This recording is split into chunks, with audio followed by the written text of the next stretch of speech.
Hello, thank you for watching, and today I want to talk about conspiracy theories. Now, that seems like an odd thing. It's a little bit different, but it's related. It's important because conspiracy theories are something open-minded people like. It allows them to think and explore the unknown, to rationalize and use reason, and it's a great way to stimulate the mind. Now, it also shows us about a lot of things about other people, about people in general, because people, there are two hemispheres of our brain. The left, which is called the male brain, the male half of the brain, only because it's not actually a male half. It's just the half of the brain that most men use more. And that's why they think the way they do. And the right half of the brain, most women use more. The reasons for this, I'm not going to get into. That's another video. And that's why men and women think slightly different. I mean, it's not necessarily men and women, because there can be women that have a left brain imbalance. And there can be men that have a right brain imbalance. And these imbalances, most people go one way or the other. It's a scale, you know, you got the right on one side, the left on the other, and there's everything in between.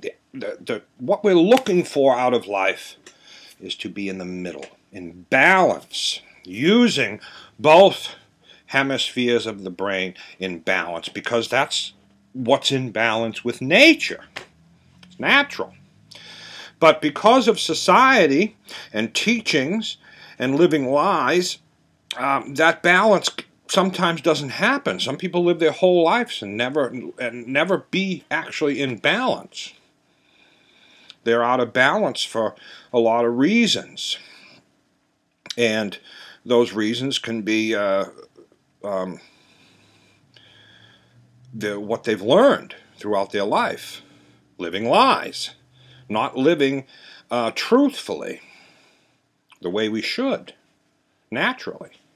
They're living unnaturally because they've been taught that way. And that creates depression, anxiety, and sickness, actual, real sickness that you can die from. Because the mind is much more powerful than I think people realize. And conspiracy theories are a way to exercise our mind and get it into balance. Now here's the thing. I'm going to explain how both different sides, the left and the right hemisphere of the brain, come at conspiracy theories, what they think of them. Now, the left brain, male side of our brain, if you have a left brain imbalance, doesn't mean if you're actually a male, you could be a woman with a left brain imbalance, but you're going to have rigid skepticism and dislike conspiracy theories, even though many of them have been proven to be true. Not all of them are true, and not all of them are fake. Some of them are true.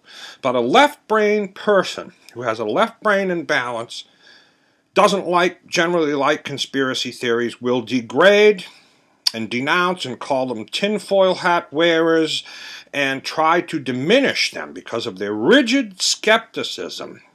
And they, especially if the conspiracy theory has to do with questioning authority. Left brain imbalanced people don't question authority. You know, they are very rigid. And they can be fooled easy because they don't question authority. They just believe whatever they tell them. So if authority lies to them, they believe it. So by not believing the truth and not opening their mind to new ideas and listening to the conspiracy theories, they can be fooled. You're easily fooled. Closed-minded people are easily fooled because they don't let the truth in. They would rather just kill the messenger. Somebody's telling me something I don't believe, condemn them. Ignore the story. Socrates, I believe it was, said, and also Eleanor Roosevelt quoted him, and she gets credit for a lot of this quote, and it says, great minds talk about ideas, average minds talk about events, and weak minds talk about people. And it comes into effect here because the great mind will want to talk about the ideas of why you think this is a conspiracy theory, where the weak and small minds will just try to talk about the person telling the story and kill the messenger. So conspiracy theories are a way to see if somebody has a weak mind or a strong mind. If you can entertain an idea without accepting it, you have a strong mind. It's an open mind. Open minds are strong, closed minds are weak. All right, so now let's look at the right brain.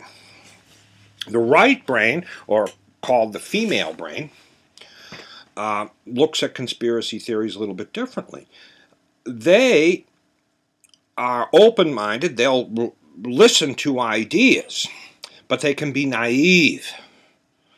They can close their mind real quickly. It can be open to listen, and as soon as they hear one thing that they wanted to believe, that's it. It's over.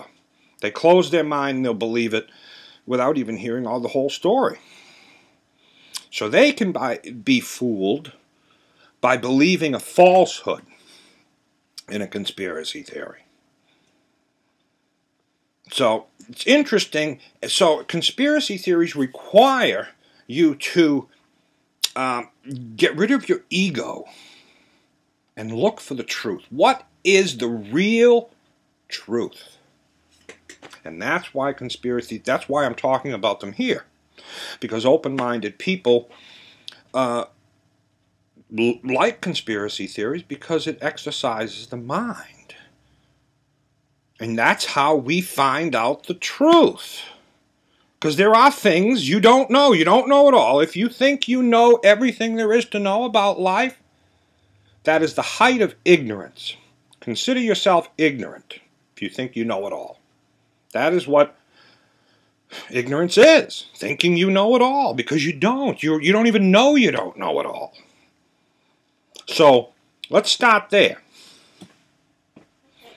and realize that we have to break down this ego and realize there's more to life we don't know. And that when a story is told for the first time, and it doesn't matter what that story is, from the moon landing to chemtrails to flat earth, when the story is told for the first time, it may not be right. We may have to look at it again. And that's what we're going to do here. I'm going to go over some that I just mentioned. And we're going to open our minds and realize that there is more to life than we know. And sometimes stories that are told to us originally are not the truth. And they're found out later. And for reasons that may be not in your best interest. Now, here are some conspiracy theories that I listen to them all. I have no problem with listening to any conspiracy theory. I've heard some that, that end up being true, that I believe are true. And I've heard some that I don't believe are true at all. But you're not going to know if you don't listen to them. The most ignorant people are the people that will just listen to the name without listening to the whole story and getting all the facts. And say, oh, it's not true. Put your tinfoil hat on. That's ignorance, the height of it. Because you're not even listening. You're making a judgment just out of a title. You're judging a book by its cover. So let's get into a few here. Remember the Maine. The Maine was a ship, 1812, I believe it was, and it was off of Cuba in the Gulf of Tonkin. And it blew up. And our government and officials told the people that it was a Spanish ship. And everybody blamed Spain. And, you know, we were having problems anyway, and this was our way of getting support from the American people for actions against Spain. And then shortly after, we went to the Spanish-American War. So this was before the Spanish-American War started, and a lot of the support for it came from the ship, the Maine, first ship ever named after the state of Maine. And investigations after the fact, later, found out that the explosion didn't come from the outside in, it came from the inside out. And several investigations looked at this, and they all came to the same conclusion, that the explosion came from the inside out, which is a very easy thing to find. Once they went down to the ship, it was in shallow water. And they were able to go down, it was in the harbor, inspect it, find out that the type of coal that they used gave off a fume, and that's where the explosion was, that's where the hole was in the ship. It was right there, and it was determined that it wasn't sunk by Spain, it was sunk by our own error. And it was true. That's it. That was a conspiracy theory. That was true. That somebody who doesn't like conspiracy theories and thinks they're all false would be fooled because they wouldn't accept the truth.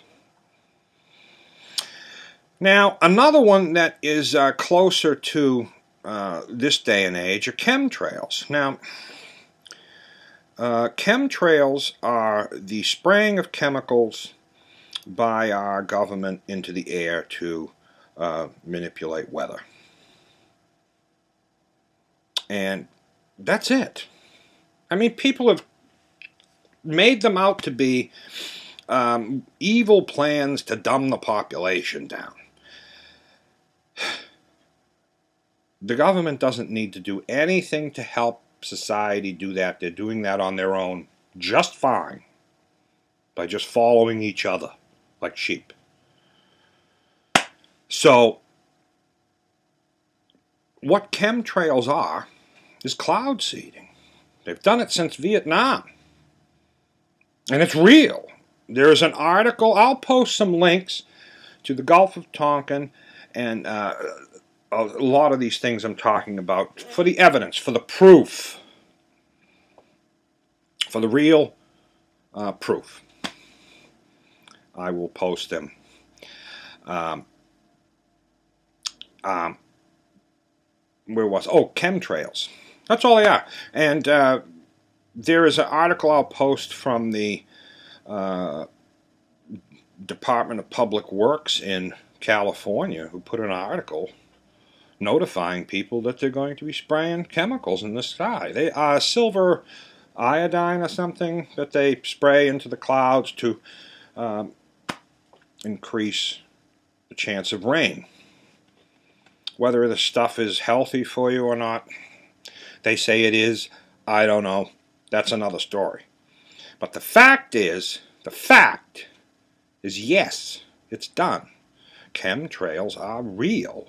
Not what you might think of chemtrails as being an evil plan to do whatever, but they do spray chemicals out of the back of airplanes to manipulate the weather. Fact. So anybody that tells you that chemtrails are, and put your tin foil hat on, is ignorant. And there's proof. You can look it up yourself.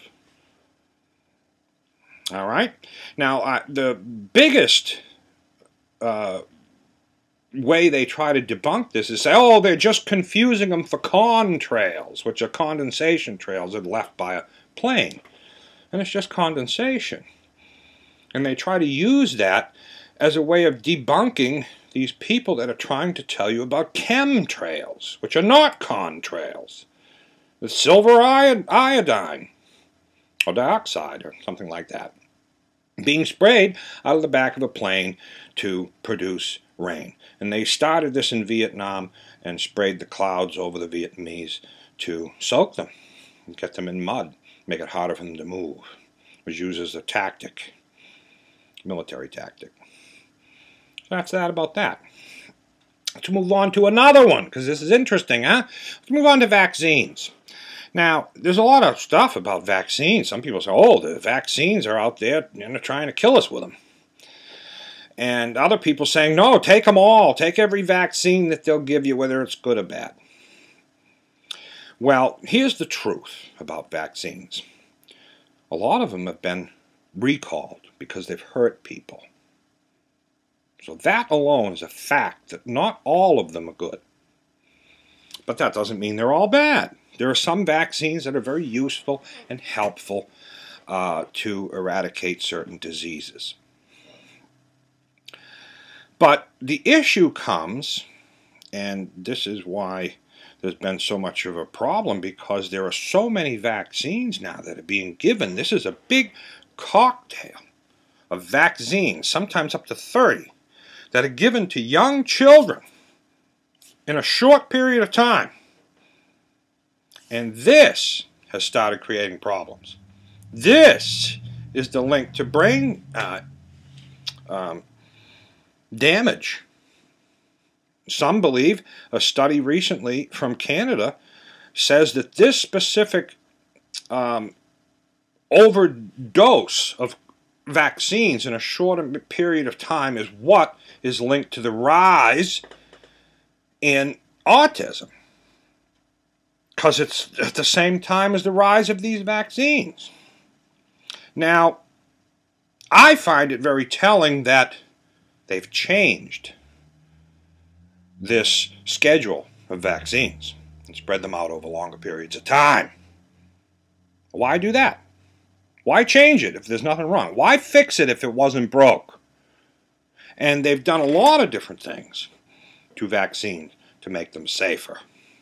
Why? Because they weren't safe the way they've been doing them. Now, are you going to see the government admit this? I don't think so. I don't think they ever will. And people don't even want it to be true, that this possibility of over-vaccinating and cramming all these vaccines into a short period of time was harming people, children, giving them permanent brain damage. Are they going to admit that to you? I don't even think people want to admit it to themselves. But the fact of the matter is, it very well could possibly be true. Now, something I want to say about all these conspiracy theories, because a truly open-minded person doesn't believe anything. Nothing. They either know or they don't know, or they believe it up to 99%. And I think you can all judge for yourself just by the fact that they're changing the schedules. They're removing the aluminum from vaccines. Why are they doing it? They're doing it for a reason. They're not going to fix something that isn't broke.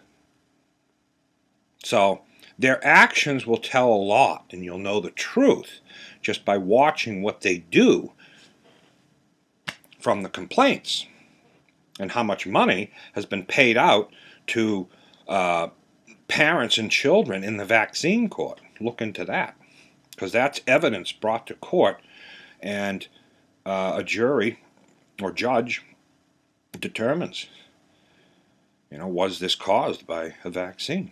And they've given damages. So, put that into consideration. Another, if you've noticed, these are conspiracy theories with the probability of them being true, but maybe not completely like you think, because there's a lot of vaccines that are perfectly fine and safe and are not going to harm you or give you brain damage or autism or anything like that. But it's possible that this concoction and the way they were doing it was causing harm, and it's looking like that is true. The evidence shows to me that that is true. Another one is the Illuminati. Here's the next one is the Illuminati. What is the Illuminati? Ooh! And the truth, if you don't know what the Illuminati is, this is supposedly supposed to be a group of powerful men that rule the world, undercover and secret.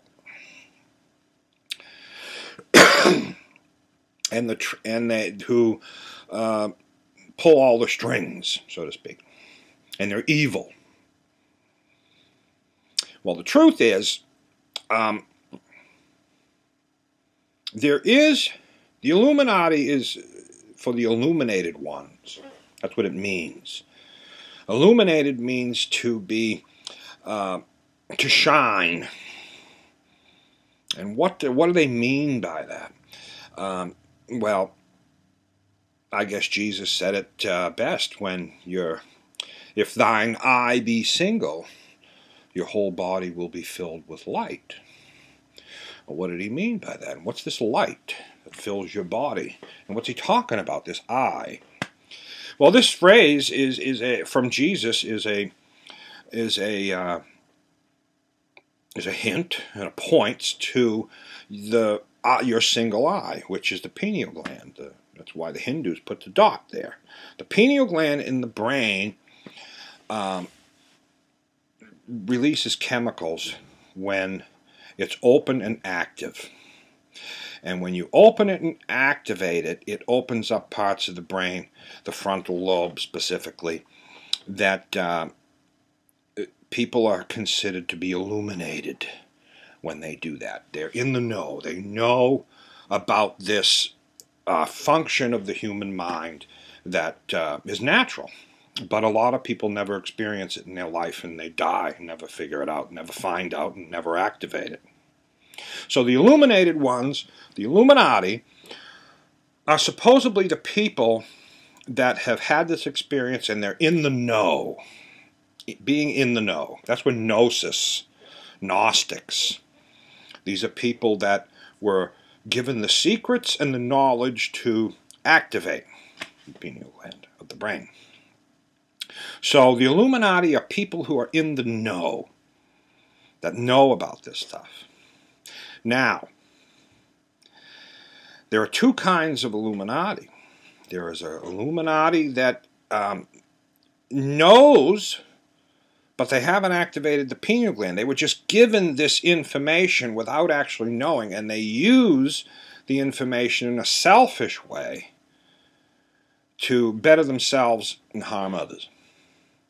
And then there's the other half of this Illuminati, which knows, is in the know, and has actually had the experiences, and is now living filled with light. Filled with light and goodness, and they use the knowledge to better society, to spread it, to give it to you, to tell you this stuff.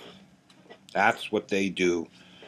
And so there is a such thing as the Illuminati. It may not be what people describe it as to you, and there is a good part of it, and there is a bad part of it. One's working towards peace, one's working towards war. And it's very easy to figure out the two. Look at the people dancing around at Bohemian Grove. If you don't know what Bohemian Grove is, well, that is some dark Illuminati. And they're not working in your best interest. They're working in their own. All right? And that's true. There is. And I just told you what it is. And if you don't believe me, I don't care. You can look it up on your own. You can do the research. If you want to just degrade me and kill the messenger because your mind isn't big enough to entertain ideas, I don't care. I'm just telling you. Take it or leave it. Now here's some others. Some ones that may not be true. The ones that I don't believe, I don't believe anything anyway, but my probability is they're not true. And I'll tell you why. Flat Earth. This flat Earth thing, I've listened to it all, and there's a lot of it.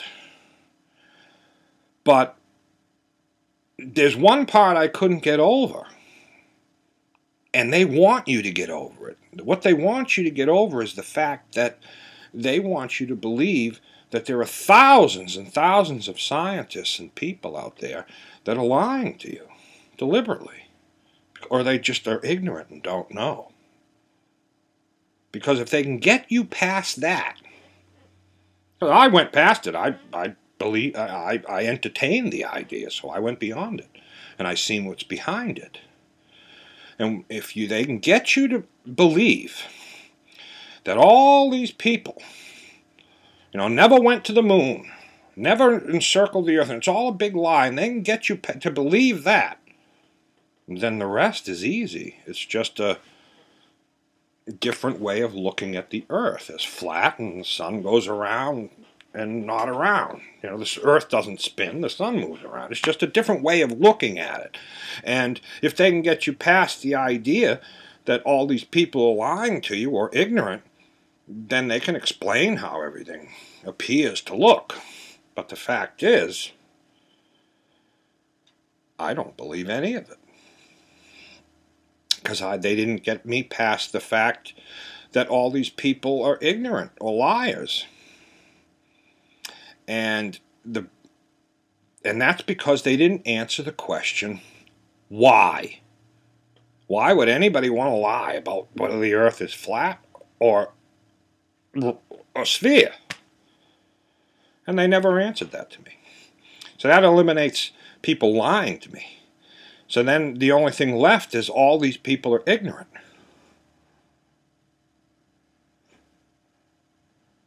No, I don't think so. So that's one that people that believe it are going to have to wrestle with themselves. And now, the reason, because there is one thing I want to mention about this, is there is some science that isn't clear.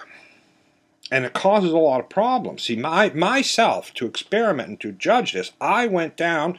I didn't go down there to specifically do this, but I went down to Plum Island. I live in Massachusetts, and I'm looking through binoculars out across the Atlantic Ocean from the Massachusetts shore on Plum Island. Google it and take a look, all right? Because with my own eyes, I could stand on the shore of Plum Island in the Parker River Wildlife Refuge, and I could look all the way up the coast of Massachusetts, into New Hampshire, into Maine, all the way up the coast of Maine, all the way up into the Bay of Fundy, and I could also see Nova Scotia from the shore of Massachusetts. And I didn't think this would be possible if the Earth is the curve, like it says. So I looked up the curve, and I looked up the distance, and I shouldn't be able to see Nova Scotia over 300 miles away. It should be beyond the curve of the Earth. But I did. Now, why I did? I'm not saying the Earth is flat. No. I'm saying I can see Nova Scotia on a very clear day from Plum Island in Massachusetts. So what's going on? Is the curvature of the Earth different than what we think? Is there some type of mirage I was looking at on a clear day? I don't know how that can be when I can look all the way up the coast and see everything in perfect order. All the way up. Where's the mirage end or begin? Because it's all there in front of me. There is no mountains on Nova Scotia that high that I should have even been able to see them. So so there's something I don't understand. There's something I don't know. It doesn't mean the Earth is flat, but the other people are going out and doing this observation, and something we don't understand. Maybe it has to do with reflections, or I don't know. But you can go look yourself and get the calculations for the curvature of the Earth and see how far you can actually look. Now, I do know that if you lay down on the beach as the sun's setting, just as the last bit of the sun goes below the horizon, you can get up and you can look and you'll see it set a second time. That does, to me, seem like proof that the Earth has a curvature. But maybe not the curvature we think, because I shouldn't be able to see Nova Scotia. Maybe it's not as far as Google says. That could possibly it. If I do the distance on Google, it's about 300 miles. So I shouldn't be able to see the shoreline or any of Nova Scotia. But I do. So something's up there. I just wanted to point that out. Another one is Sandy Hook. This one here, there's a lot of speculation, a lot of errors that were made along the way to make people believe that the Sandy Hook massacre of children in a school was just some kind of conspiracy theory derived by somebody. So I looked into it. And what I found is not much evidence to say that. You know, there is the evidence that they present is weak. You know, hearsay. And based on opinions. And the reason of why is weak as well. And to get all, it just, that one to me, when I looked into it, because I kept an open mind when I looked into it, and there were some questions I had to dig for that didn't make sense. And that's where all conspiracy theories come from, is because there's information along the way that doesn't make sense, that wasn't explained. And it took me a little bit, but it all seems to be a conspiracy about nothing. You know, I think this actually did happen, and it's more likely that a child like, I forget his name, that committed this massacre at Sandy Hook Elementary School, but he fit the bill. He fit the type of person who was unhappy. His parents taught him that guns are a way to be happy, and he had video games that killed people, and that was, not everybody who watches a video game goes out and kills people. But if you're teaching somebody at a young age that's where happiness is, well, maybe they're going to go into the army, maybe they'll do, maybe they will kill somebody. So you got to be very careful. Everybody's different. Not everybody reacts to things the same way. And the last thing is this moon landing. You know, that's another one that I want to talk about. There's plenty of conspiracies, but these are like some of the bigger ones. And the moon landing, again, they used mostly photos and discrepancies in the photos to say that the whole thing was fake. And some of the evidence is actually very good. And some pictures were not taken on the moon. But that doesn't mean it didn't happen. And that's what they try to do, is get bits and pieces and put it together and say, because of all these bits and pieces and bad pictures and whatever, that they didn't go to the moon. But all I need to do is listen to a couple of interviews with the astronauts themselves. These are not actors. These are astronauts. And to expect them to act and lie and have body language and facial emotions perfect, it's not going to happen. So I just watched a few videos, and I could see that they were telling the truth. At least they believed where they were was the moon. And how someone could fake that to make them believe that, you know, I think that would be very tough. So, you know, I believe that up to 99% that they did. And we did. And there's a lot of stories, and we don't know it all. We didn't go back to the moon, and there are things been found on the moon and all kinds of things, and some of them may be true, and some of them may not be. But you're never going to know unless you listen and use your own common sense to find the truth, or what you believe. What percentage? Is it possible? Is it impossible? Is it? And that's the way to look at these things. Like Sherlock Holmes said, rule out the impossible, and whatever remains must be true. So you get rid of the impossible things, and that's one way to look at it.